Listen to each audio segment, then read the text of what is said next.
মুক্ত বাংলা, গুন্ডা মুক্ত বাংলা। কোন দাঙ্গাবাজের স্থায়ী নেই, যে নেতাই হোক 1 বছর প্রিভেন্টিং অ্যারেস্ট থাকবে। এই আইন কেবলমাত্র গুন্ডাদের ক্ষেত্রে প্রযোজ্য। এই লোকগুলো 6 মাস 8 মাস জেলে থাকবে, বেরিয়ে আসবে, আবার বুক ফুলিয়ে ঘুরবে, আবার পঞ্চায়েতে লড়বে, আবার ভোট লুট করবে।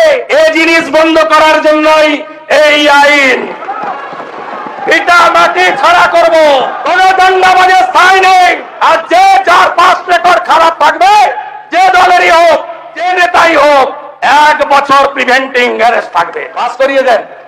ভদ্রলোক যারা আছে তাদের উপরে প্রয়োগ হবে না। সমর বাবু, আপনি আবেদন করুন সবাইকে, এই আইন আপনার জন্য নয়, আপনি প্রণব বাবুর সহযোগী, respected our ex president of India.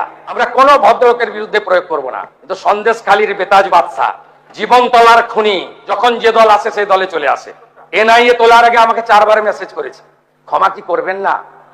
আমি ক্ষমা করার কেউ নই। পুষ্পা বলেছিল ঝুঁকে গানে। অতএব এই একই পরিণতি ওই নয়দার এমএলএটার হবে যদি ভাষা সংযত না করে। ওর একই পরিণতি হবে। ও মমতা ব্যানার্জিকে ডিল করেছে, আমাকে ডিল করেনি, আমাকে ডিল করতে হবে ওকে। এমন রাফুল অ্যাকশন নেব, বুঝতে পারবে আইনের শাসন কাকে বলে।